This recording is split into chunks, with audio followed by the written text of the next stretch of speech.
All right, Jen. Yes. Jen, where are you from? Where did you grow up? Well, I was born in DeRidder, Louisiana, but I grew up in East Texas, a very small town in East Texas.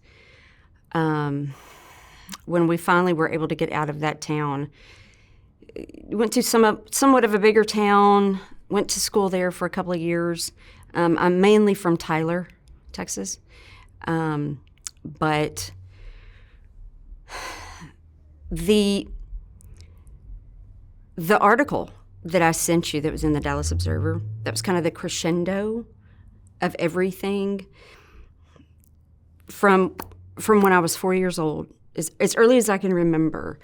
And it may even be earlier than 4 years old, but so much led up to that by the book, right up in the Dallas Observer. And you want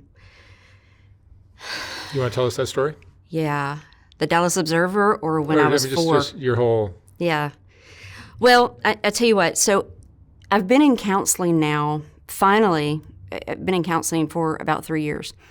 And I recall my mom saying a counselor's never going to get through her head. You know, she wouldn't be able to settle down. She wouldn't be able to relax. Nobody could put her under a trance or anything like that. But so much had happened in my life, along with my mom's life, that I felt like I wasn't only dealing with my issues, I was dealing with my mom's issues. And so when I got into counseling 3 years ago, I was doing this specific type of, I don't know what it's called, it's emdr, something like that.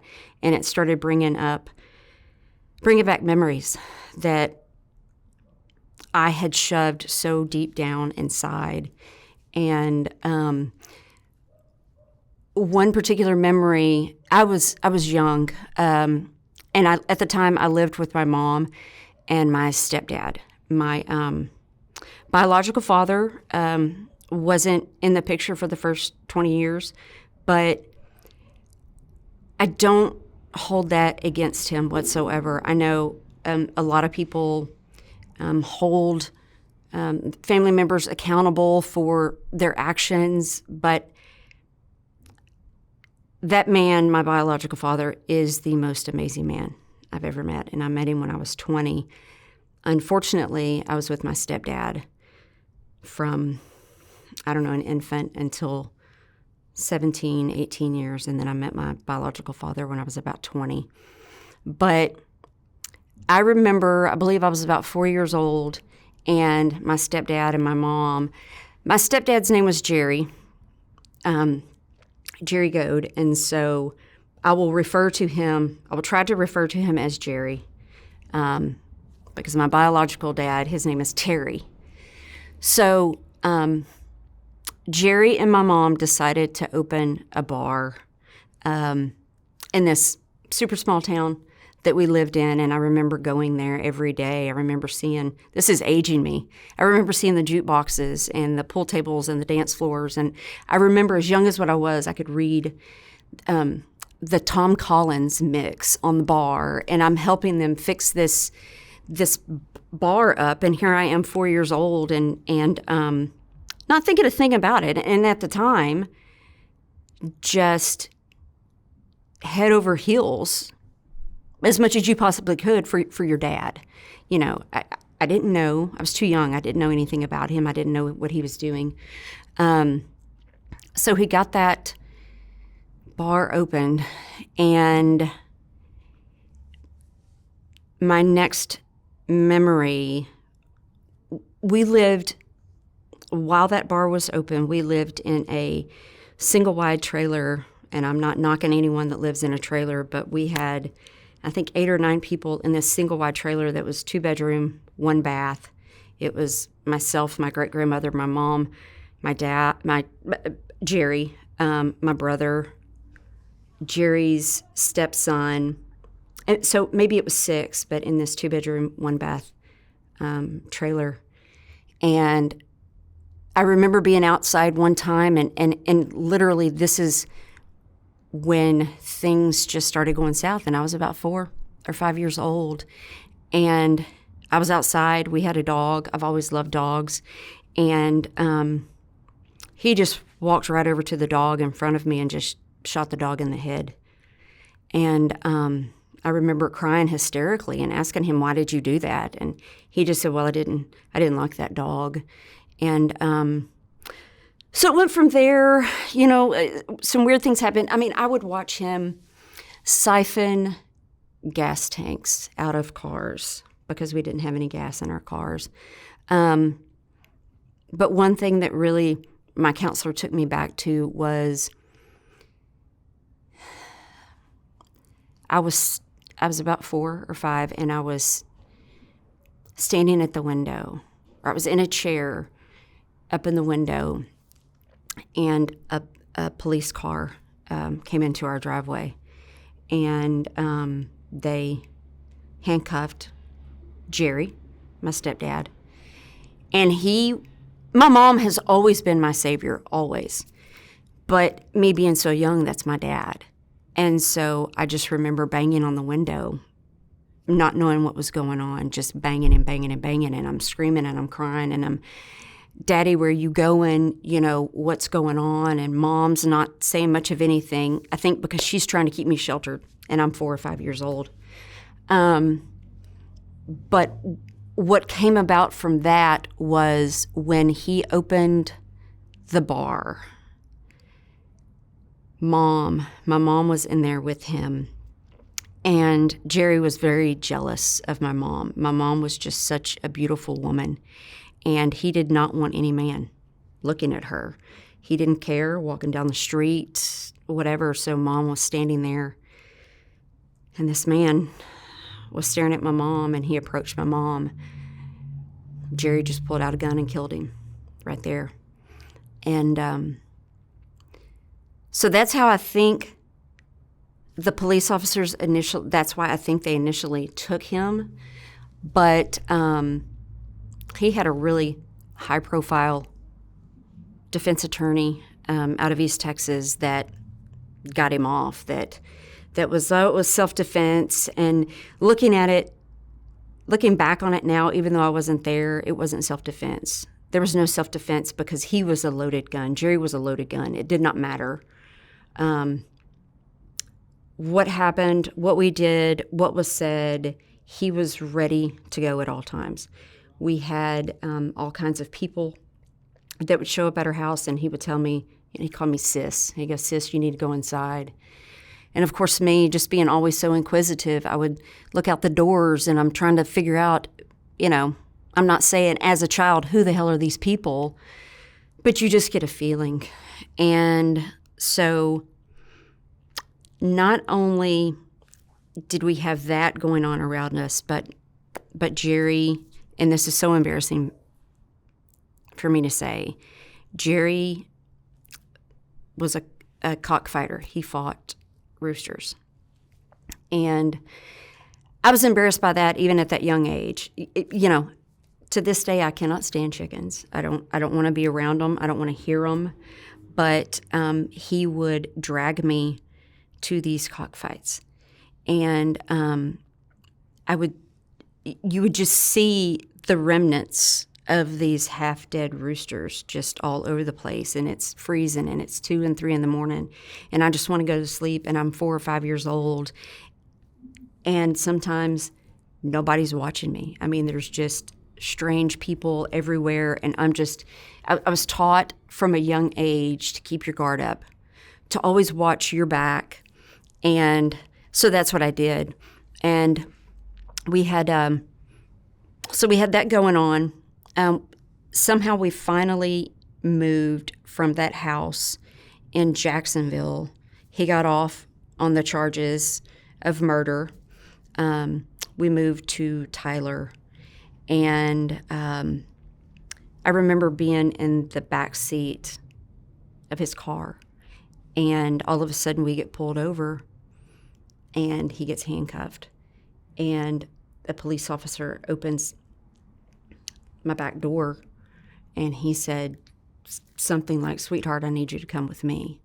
And I started crying, and I was like, what's going on with my dad? You're taking my dad again, and he said, look, we're going to take you somewhere safe. And so he ended up taking me to Jerry's defense attorney's office. And still to this day, and I'm 50, so 46 years ago, I remember sitting in like a basement area at this attorney's office, drinking a Coke and eating Pepperidge Farm Brussels cookies. And I've been in love with those cookies ever since. But anyway, he finally got out of jail. We moved into a house. My mom wanted to be a nurse. She was very independent, and that has spilled over into me. But Jerry didn't want that. He wanted to be the control freak. And so they argued. She registered herself for nursing, and he literally destroyed her nursing books. And I remember seeing them just going at it in front of me. It's like as much as I love my mom, they didn't give a damn what kids were where. I mean, they were going at it. And so I remember being terrified. But I also remember, and this was brought to the surface when I was in counseling, that not only had I gone through this, but a lot more stuff that I will tell you about. I was molested, and I was molested from the age of maybe 4 to 7 or 8. It wasn't by my stepdad, but I did not remember this until the counselor started doing this specific EMDR on me. And I just lost it because I thought, I've had this shoved so far deep inside of me that here I am, I've had these children, and I've had my children around this person. And then I start blaming myself. How in the hell could you allow your children to be around this person? And I'm just beating myself up, and I'm having panic attacks, and they're not around that person anymore. I don't speak to that person. But back to Jerry. So Jerry liked to go to pawn shops in the area, whether it be Tyler, Dallas, wherever, and he always demanded that I go. And I would tell him I don't want to go, and I was young, and he goes, no, you're going to go. And he would leave me. He would take me to some of the shadiest places in Dallas, off of like I-30 in Munger or I-30 in Carroll, and would leave me in the car for hours on end. And he would say, this is a really bad area. You need to lie down in the floorboard. You don't need to move. So I said, okay. And he always carried, he carried everything in his front pockets. Guns, his wallet. He always dressed in all black because in his mind he felt like he was some kind of badass gambler. Mafia hitman, kind of. He was an informant for the FBI, the Texas Rangers, the local police department. He always took me to these different places, and I couldn't say a word. And don't tell your mom that I took you here. But on the flip side of it, he would always dote on me. He was always talking about, she's so smart. She's really going to make something of herself one of these days.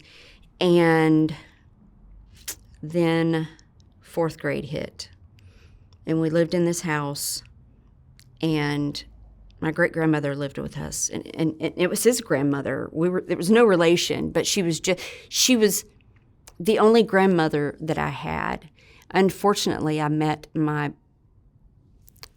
biological dad's mom maybe a year before she passed, and that hurt me really bad because I could see the care in her heart, and I had never had a grandparent because my mom's mother was just if you've seen that movie, Mommy Dearest, no wire hangers kind of thing, that's how my grandmother was with my mom, and just wake her up in the middle of the night and just drunk, pilled up, beating the crap out of her, making her get up and making her fried green tomato sandwiches. And when Mom finally grew up, she goes, I'll be damned if I make another fried green tomato sandwich. I haven't had a fried green tomato sandwich, but anyway, so we're at this house. I'm in 4th grade, and all of a sudden, my stepdad says, hey, I need you guys all load up and take Grandma to her daughter's house in Dallas. Okay, fine. It was a weekend thing, fine. We were getting away from the house. Well, we came back that Sunday, and our house was burned to the ground.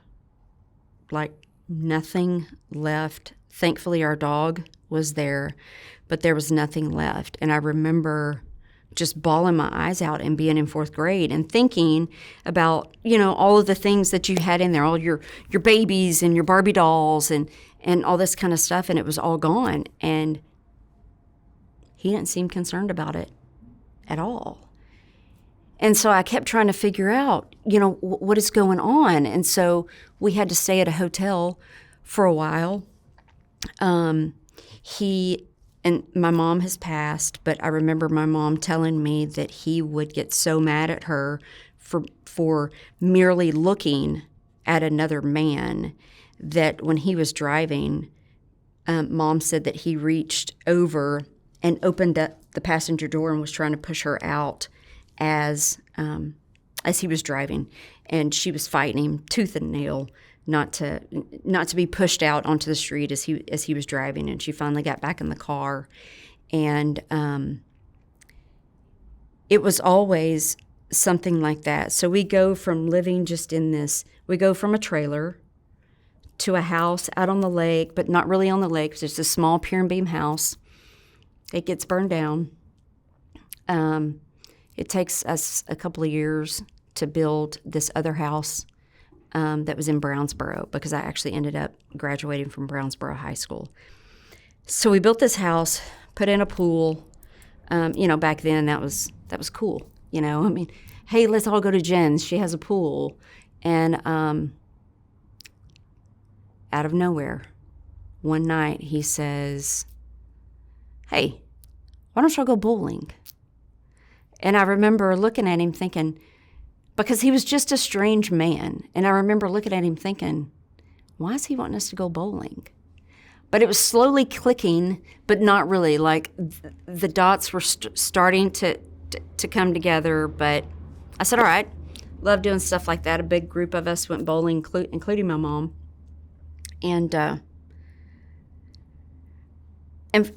I feel like this is like an homage to my mom, because, I lost her, and she had so much to tell about him, and she wasn't able to tell it, but because I paid so much attention, and I still do it to this day, I overly pay attention to things. I'm overly literal.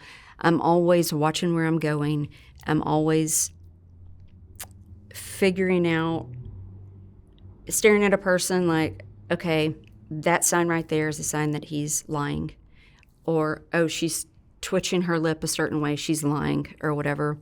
So anyway, we come back. I'm the first one that walks into a game room, because we had a garage and then a game room. Then you'd walk out to the pool, and then you'd walk into the house. And so I was the first one that walked into the game room, and there was just random furniture in the game room. And I looked back at Mom, and of course it scared the crap out of me. I was in 6th or 7th grade at the time. And I said, Mom, what's going on? And she said, I don't know. And so we go into the main house, and the house is just destroyed. Stuff is everywhere. And I'm crying because I'm thinking, oh my gosh, my house burned down a couple of years ago. Now our house has been robbed. And I look up, we had one of those old school entertainment centers, and I looked up, and pictures of me had been stolen. And I went to my dad, Jerry, and I was like, crying. I go, oh my gosh, they've stolen pictures of me. And And he was like, oh my gosh, they did. You know, and he didn't seem too surprised about it all. And so the cops get out there, both of the fire and the robbery, I ended up figuring out later, insurance purposes. But he was into to bookies also. And he was into using anybody's identification to get us a phone number. Like back then, they really didn't check your social and things like that back then. And so he would use my social to get us a phone number. He would use my mom's social. Our phone number was always changing. And so all of a sudden, we had this electric gate in front of our house. We lived on a couple of acres, and we had this electric gate, and outside the gate was a microphone. And the microphone would go out. You could hear it in the house, and he would yell out, "Nobody move." And so, really, nobody would move. If it was dark outside, specifically, he would say, "Nobody move." He said, "If you can, close the blinds." And so I'm sitting there terrified, wondering, who is this person out at the gate, and why is my dad acting like this? Well, the person would finally back out and leave, but then we'd get phone calls. And I would answer. He'd say, "Sis, you need to answer the phone, and I'm not here." And so I said, okay. So I'd answer the phone. "Hey, may I speak to Jerry or whatever?" And I said, "I'm sorry, he's not here. May I ask who's calling?" He would say his name. I would have to repeat his name. And then all of a sudden, Jerry would be like, "Oh, no, yeah, I want to talk to him," because it was, one of the many people that he was in cahoots with. There was a big family out in Tyler that they were a bunch of, they were into organized crime as well. And my stepdad was in with them. And it was always something going on at our house. My mom and I went shopping one day, and my stepdad was home, and he got, something set him off. He got really upset about something and came out of the room with a gun.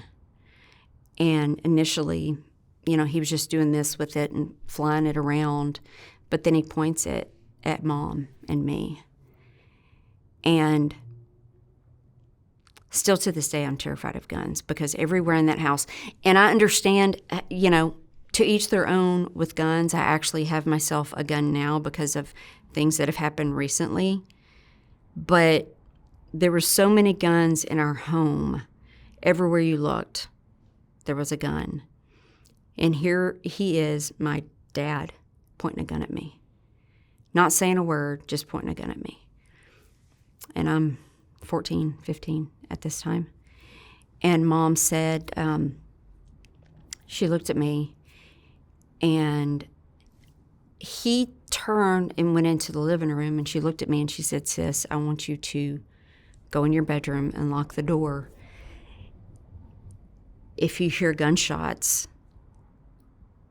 don't come out of your room. I want you to go out your window and just run as far as you can." And I said, "But Mom, if I hear that gunshot, he has shot you." And she was like, don't worry about me. I've got it under control.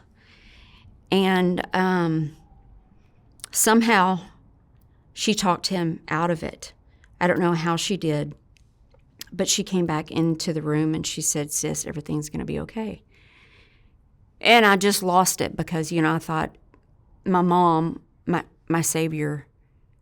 And I just started putting two and two together. And I remember being in a car with him and looking at him, and he always had this certain look about him. And you would not put my mom and Jerry together. They were like oil and water. Everything about them was complete opposites. Their looks, their actions, everything. And Mom finally came to me and said, enough is enough. But he always said, if I can't have you, nobody can have you. And I've heard so many people say, why can't you just get out of the situation? Why can't you just leave? And a lot of the times when people are in those situations, they can't just leave because that person, like Jerry, would say, if you call the cops, I will know you have called the cops before they get here, and you're not going to like it. And so I was just stuck. I didn't know what to do. Terrified, still dragging me around to different places, even as I'm getting older. My mom finally got her nursing degree, and she was working our bills. The only way our bills were being paid was by Mom's job. He never held down a job. He never filed taxes. He owned a jewelry store, but he was dealing drugs out of that jewelry store. And the way I figured that out was I remember looking through one of our old pieces of furniture, and I found these brown glass vials. And I'm naive, and I'm like, what the hell are these? But he would put his drugs in there and use his jewelry store as a cover to sell his drugs. But Mom came to me and she said, we've got to get out of here. And I said, Mom, how are we going to do this? And she said, when he goes out of town to fight his roosters, we will leave. And Mom went to my great-grandmother, who was living with us, and she said, Grandma, do you want to visit your sister for a few days? And Grandma was like, yeah, sure. And so we took my grandmother to visit her sister, and Mom and I were running out of time. And when I say we were running out of time, it was like a movie you've seen. We were literally running out of time. Like, he cannot catch us doing this, because if he does, he's going to kill us. He had no regard. He was going to kill us, because you can't, if he can't have you, and he meant that towards me as well, if I can't have you, nobody can have you. And so Mom and I just got the bare necessities and put them in the car along with our dogs. And I remember driving off crying because I had so many memories in that house. Like, my mom was this amazing person that tried to hide all of this from as many people as she possibly could. I cheered. I was in gymnastics. I played basketball until I broke my collarbone, which I wasn't much of a basketball player. Ran track, volleyball. Mom was always at all of my events, just trying to keep things as normal as possible. She didn't want people to know what was going on under our roof. And she did not want people to know that really, from day to day, we didn't know if we were going to be dead or alive. And my brother, I had an older brother. And instead of my older brother taking that same path that I took, he took that path of my stepdad. And I couldn't believe it, because we had always called ourselves the Three Amigos, because it was Mom, my brother, and myself. And my brother would play football, and I was out there cheering for him. Mom was always in the stands, but we had to go. But we waited until Brian had graduated, because I was 2 years younger than him. We packed our stuff up. We left, and he figured out the only place we had to go at that time was my grandmother's house. And he called there. 1 minute he'd be crying. The next minute he's just going off. 1 minute he's in my car This was obviously before we left. One minute he's in my car, and I said, "Hey, Dad, can you stop right here at the electric gate?" I said, "I borrowed some jeans from Olivia. I'm just going to put them on the gate." And he was like, "No, I don't want to stop." And I said, "We have to stop for the gate to open anyway. Can you please just stop and let me put the jeans on the brick wall?" And he was in a mood, and he just took his fist and slammed the front windshield of my car and just shattered it. And I looked at him, and I actually felt like my mother the way I looked at him, because I looked at him and actually said, "What the hell did you just do?" And he said, which was so odd to me, he goes, "Don't tell your mother. I will have this fixed." And I'm over here. I already know that he murdered someone. He's already told my mom and myself, "If I can't have you, nobody can have you." But he smashes the front window of my car and says, "Don't tell your mom." So I'm like, get my damn car fixed. I think I was a junior at this time. And then it was right after that Mom and I were able to get away. So he calls us at my grandmother's house, and he, like I said, he's crying one minute, the next minute he's just irate. And so Mom somehow got him settled down, and I traveled from that small town to Brownsboro for my senior year. It was around here it's not a big deal to travel an hour to get somewhere, but small town East Texas, normally it would take me 10 minutes to get to school, but this time it was, from where I was driving, it was 45 minutes to an hour one way. And but I was fine because Mom and I were away from him. But then all of a sudden we weren't. We got an apartment in Tyler, and then all of a sudden he knocks on our door, and he goes, "Just to let you know, I've got an apartment a couple of buildings down." And I thought, okay, here we go. But he was acting calm, and it was so calm that it was a scary calm. And the look in his eyes, he would get a certain look in his eyes, and he would grit his teeth, and I knew he's about to lose it. And somehow Mom files for divorce, and as crazy as this sounds, and as crazy as this man was, custody of the dog was in the divorce decree, which he never got the dog because he was always traveling, doing his own thing. And so Mom ends up meeting my biological father. They reunite.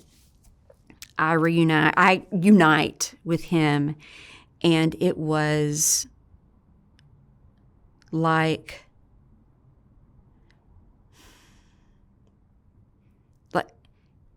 it was almost like I had known him forever.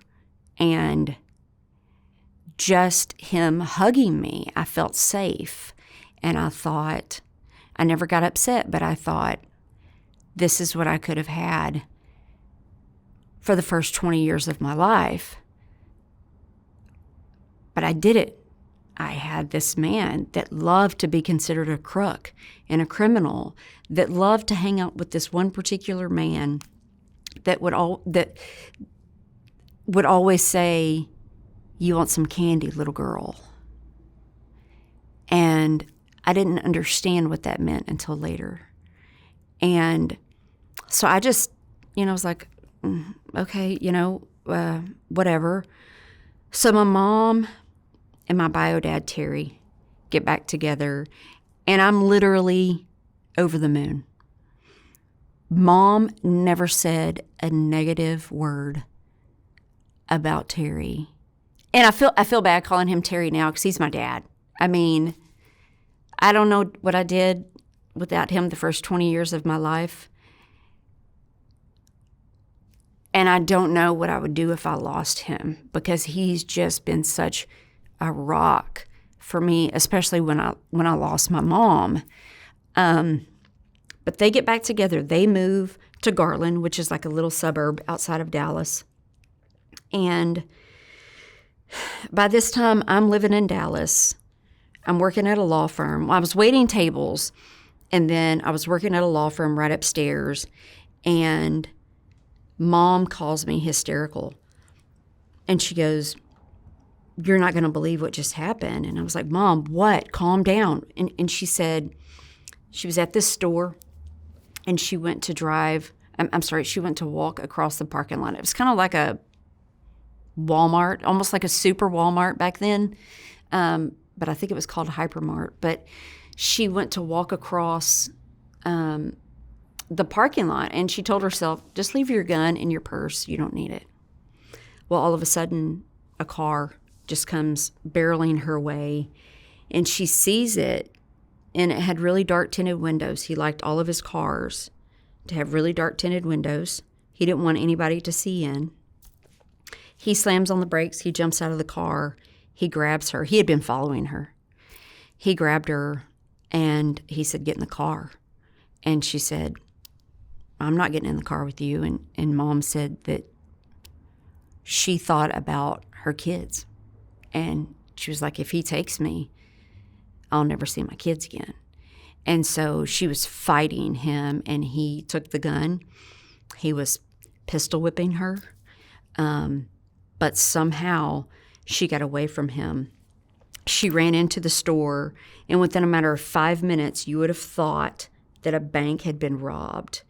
And because of his rap sheet, he had a rap sheet a mile long that involved organized crime and robbery and assault with a deadly weapon. And that murder wasn't on there.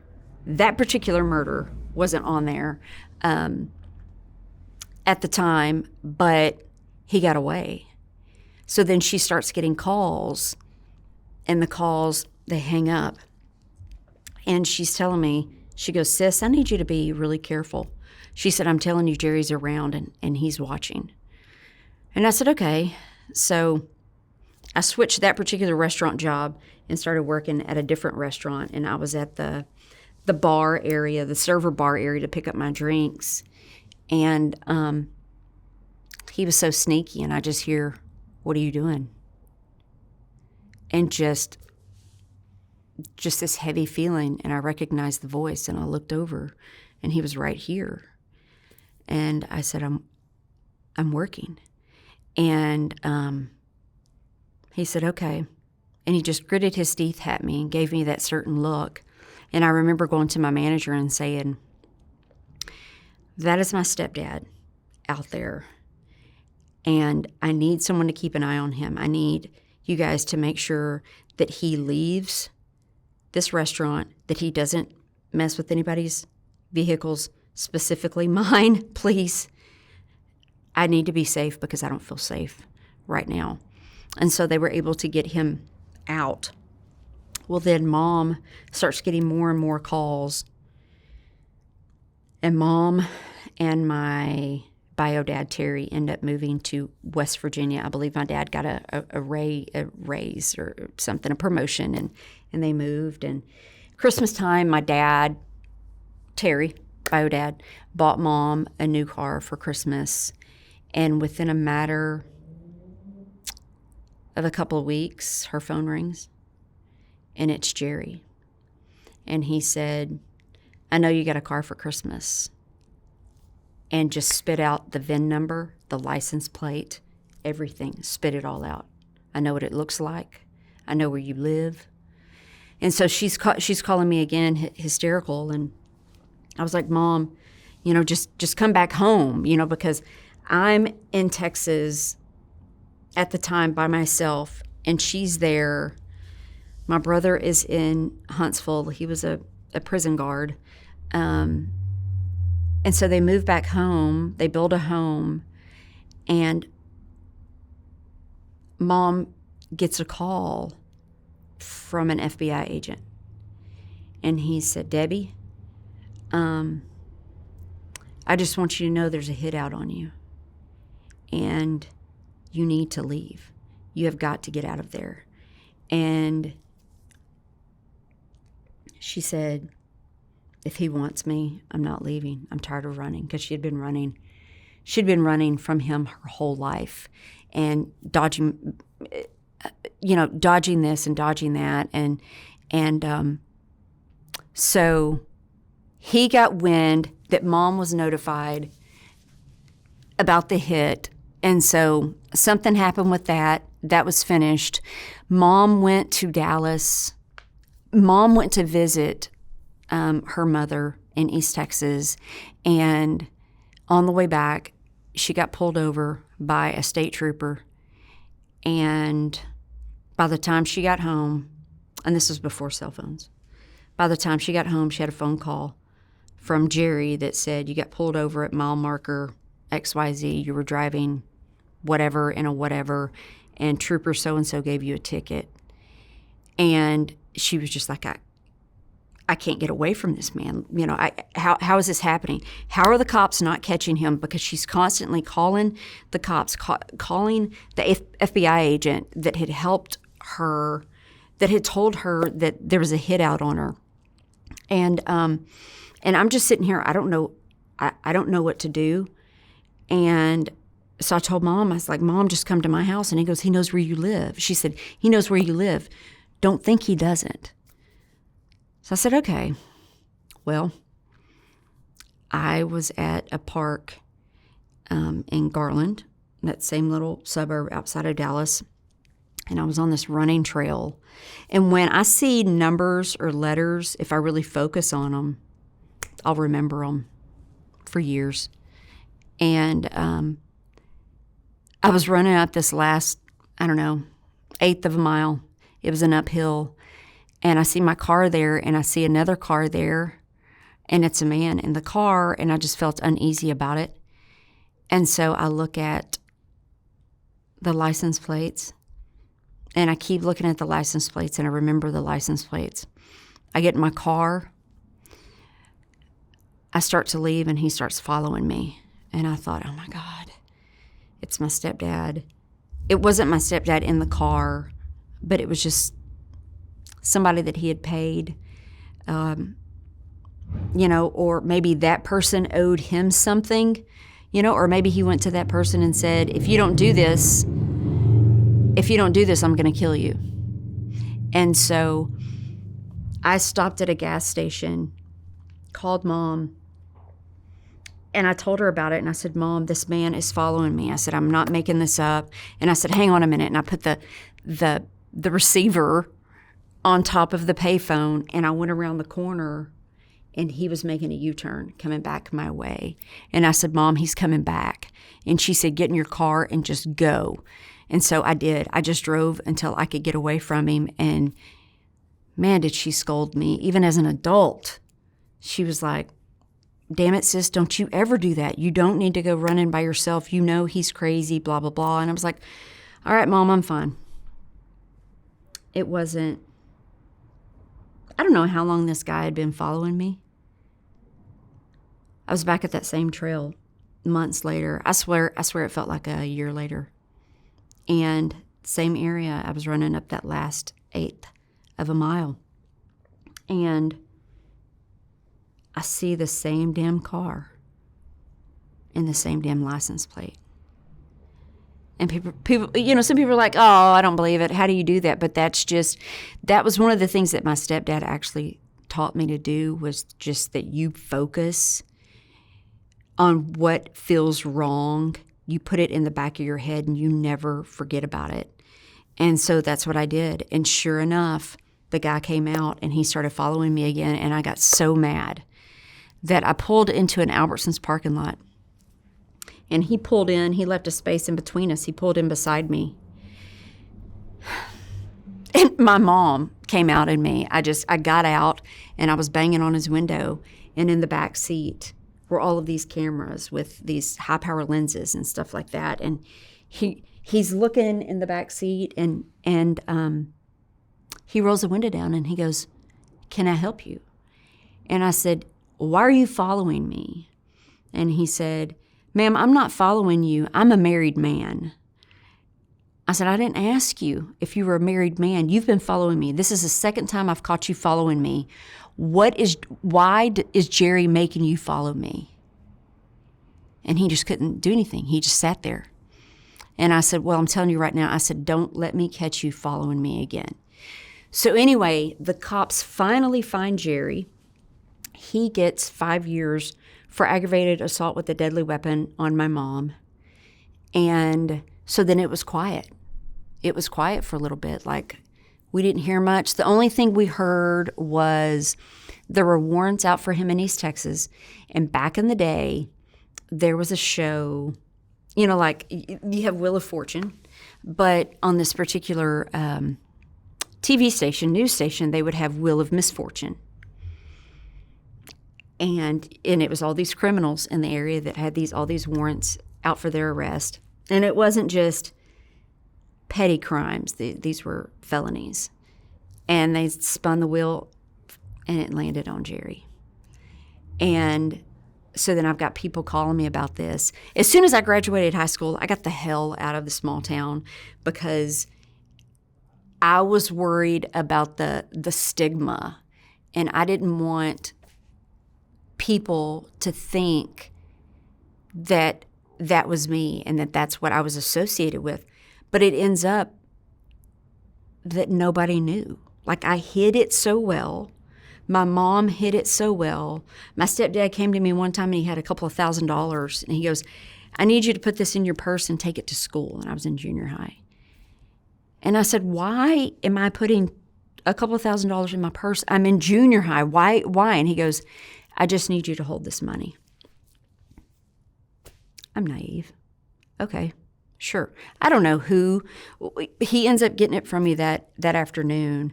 And I know I'm bouncing around, but I start remembering these things. But I remember one time I was in the car with him, and he said, he goes, hey, you want to help me out with something? And I knew it wasn't good. And I just looked over at him, just like my mother, because I had so much of my mother in me. And I just looked over at him, and I was like, what? And he said, well, I know this man who's building a home. The slab has been poured, but there's this specific spot in the slab where he has buried a lot of money. And he said, I want you to sit on one end of the street with a walkie-talkie. And he said, I want your brother to sit on the other end of the street with a walkie-talkie. And Jerry and a couple of his other friends were going to jackhammer the concrete until they found the money. And I said, absolutely not. I'm not going to do that. There's no way in hell I'm going to do that. And so he was mad at me for that for a while. But it was a daily occurrence at the house. And so I was sitting at a law firm. He had been in jail. I was sitting at a law firm in Dallas, and my mom called me about 4:30 one afternoon, and she said, are you sitting down? And I'm like, of course. I'm at work. I'm doing my legal work. I'm sitting down. And she goes, Jerry's on the news, and he has been charged with murder of a 25-year-old lady who had a 5-year-old boy. And I just sat there. I mean, I couldn't believe it because he had tried to kill my mom. He had people coming after me. And then when I saw the picture of this young lady, she looked so much like my mother when my mother was younger. So then I don't hear much of what's going on. I go to one day of the trial, and it was the day that the medical examiner was on the stand. And the medical examiner, it didn't have any pictures of Stacy. It just had the outline of her body and where all of these bullets had gone in. Well, I walk in, and Jerry looks back at me, and I don't know if he didn't recognize me, which would be wild because I look just like my mother, which my mother was there with my dad. And so I listened to that. I listened to just bullet wounds all over. One bullet went through here and came out there. But we had recess for that day. Mom and I went to the bathroom. As we're walking outside, Jerry is sitting there in the patrol car, the sheriff's deputy's car, and there's one deputy there that's guarding him. And I just get sick because I don't think these people realize how crazy this man is. And so I walk past him, and we're in the parking lot away from him, and something tells me, just turn and look at him. And I turned and looked at him, and he was looking at me, gritting his teeth, and I could see him doing his eyes a certain way. And then our eyes were locked in, and it was like he was sucking me in. And then the car started to leave. And as the car started to leave, he moved from one window to the next and just stared me down. Well, then all of a sudden, he gets convicted of murder, sentenced to basically life. I think it was 35 flat. But then that was when we find the write-up in the magazine in Dallas, where I lived right off of 75 in Lovers, where the Dart cop pulled him over. And Mom swear he was coming after me, but I really don't believe it. But he was caught with all kinds of fake driver's license in his pocket. When I was little, I used to watch him make fake driver's license. He would boil them apart and make them, and so I would watch that. And so they pulled out a driver's license. They noticed this foul odor in the car. They ran the registration. It came up to a missing young lady, and so then Dallas gets on it, but then he just starts rambling about stuff in the background, talking about we just had to do it. We just had this pact. We were just going to go out together, go out in a blaze of glory. And so anyway, he ended up with a Texas Ranger. He requested a Texas Ranger and someone else, and he showed them the body. And they took the body. He admitted to it, of course, everything. But then they put him in prison.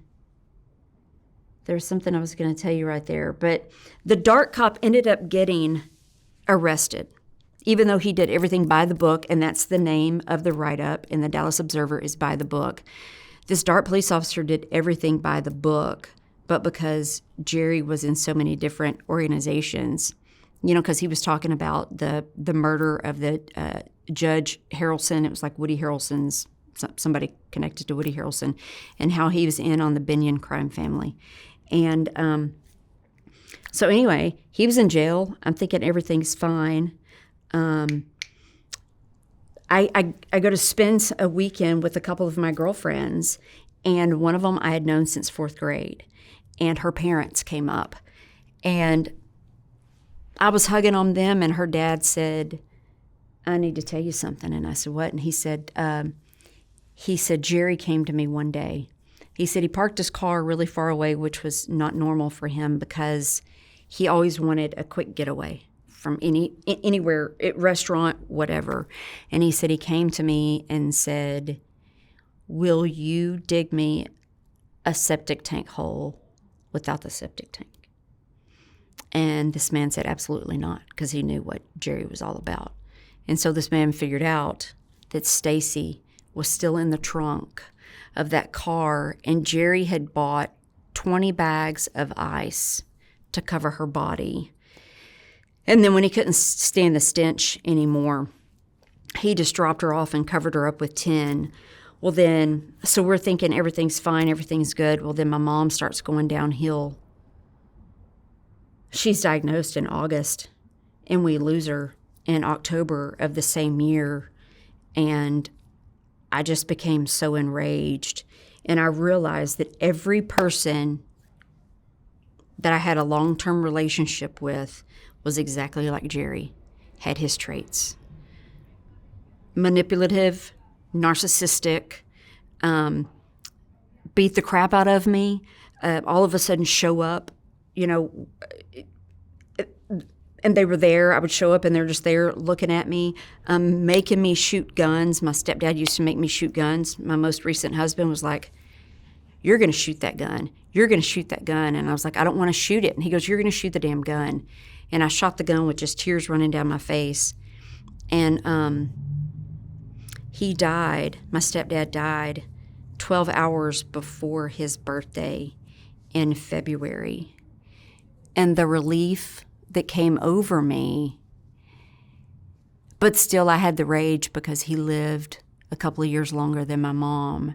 And I was like, how dare you live longer than my mother when she's been through hell? You put her through hell. And I just lost myself. I just went into this rage, went into counseling, and finally have gotten back to the Jennifer that I thought I was, that no longer looks for the person that is going to manipulate, that's going to say words. And I'd have horrible dreams all the time about him standing over me with a gun, holding a gun to Mom's head. And I don't know when those will ever stop, but I'm hoping they do. But the silver lining to all of this, I guess, is that after being around my biological father for so long, I have met a man that is so much like my biological father that when I figured it out, I just cried, because Terry, my dad, is just such an amazing person with just this heart of gold. And here I am meeting with this guy that I've known since 4th grade. And now I can finally put it all to rest. You know, I can put my stepdad to rest. I can put my mom to rest, even though I don't want to. But Jason, the guy that I'm seeing that I've known since 4th grade, he said, I was talking to your mom on Facebook one time, and she said, Jason, you and Sis will get back together one of these days.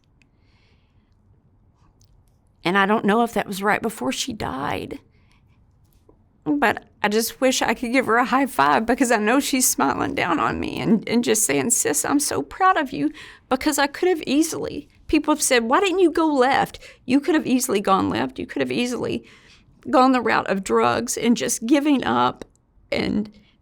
But my mom was like, it doesn't matter the circumstances. You bust your ass and you make something of yourself.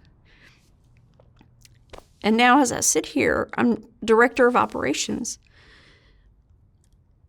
of a company. It's an intellectual property company, and we have all these patents. And I'm the director of operations, and I never would have thought that I would even lived to be 50. And here I am, and I just wish my mom could see me. They say she can see me. But I hope he's rotting in hell, because it's taken me 50 years to finally be happy and to finally find my true love. And basically, to end it, I don't want people to think that I'm too old. You know, they're too old. There's always time to change the narrative. I thought I would just steadily continue to find the same person over and over again. And finally, I didn't. I saw what I was doing. Mom steadily talking to me, and she's like, Sis, you got this. I know you've got this. You're not going to find that same person again. You're not going to find this person and that person. And then all of a sudden, Mark, I had a dream about this Jason guy that I've known since 4th grade. Called him up, and we've been together ever since. And he's the most amazing guy, and he's just like my bio dad. I'm no longer looking for men that are like my stepdad, that are manipulating me.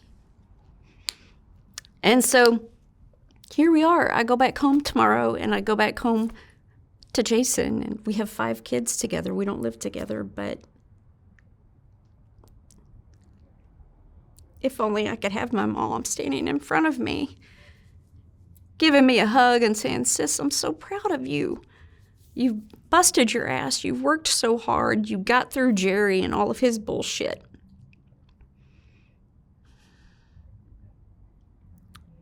Change the narrative. It's never too late to change the narrative. And I don't think people understand that.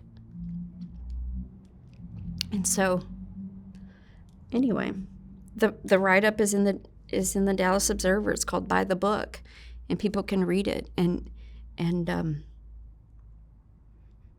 by no means do I have the worst story, the craziest story, but that's what I went through my whole life, and nobody in school knew about it.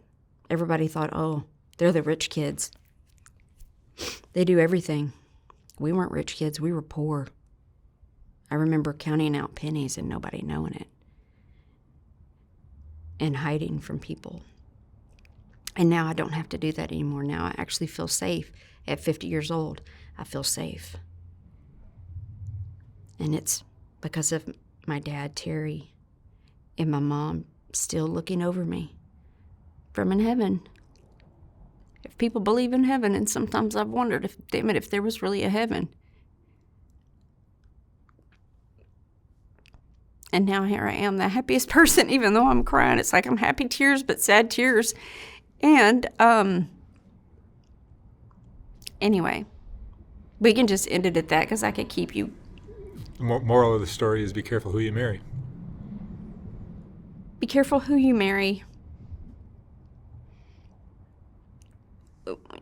It's not easy to get out of situations when people say, if I can't have you, nobody can have you. That's nothing to be laughed about. That's nothing to be taken lightly. And it's never too late to change the narrative. That's what I always tell everybody. It's never too late. And so here I am at 50, finally happy. All right. Jen, thank you so much for sharing that. Thank you, Mark. Thanks for having me. It's a hell of a story. Yeah, I guess so.